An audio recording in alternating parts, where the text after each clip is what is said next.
Il aura fallu 7 ans pour en arriver là, mais ce matin, la Cour européenne des droits de l'homme a rejeté l'affaire dite du gâteau gay. Dans un arrêt, elle a déclaré irrecevable la plainte déposée par le militant gay nord-irlandais Gareth Lee contre le Royaume-Uni.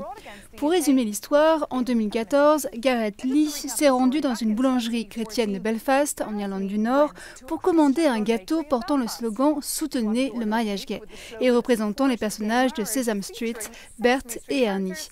C'était à l'époque où le mariage homosexuel était illégal en Irlande du Nord. Bien que la boulangerie ait accepté sa commande et son argent dans un premier temps, elle l'a refusé quelques jours plus tard. Selon ce professeur de droit européen, cette affaire est particulièrement délicate. Écoutez-le.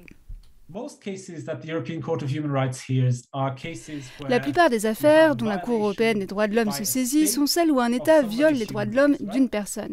Mais dans ce cas, il s'agit en fait de deux parties privées qui s'affrontent dans un conflit qui concerne la liberté de religion, la liberté d'expression. J'ai également parlé à l'avocat de Gareth Lee. Écoutez.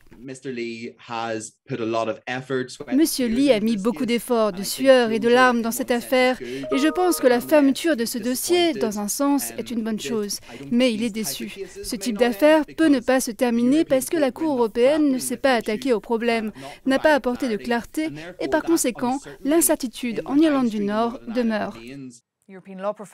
Le professeur de droit européen Tobias Locke affirme que c'est une occasion manquée au niveau européen.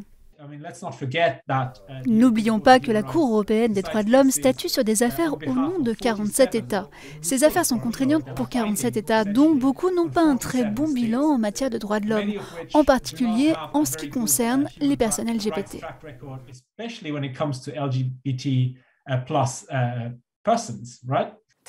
Ce professeur laisse entendre que si la Cour l'avait vraiment voulu, elle aurait pu juger l'affaire recevable.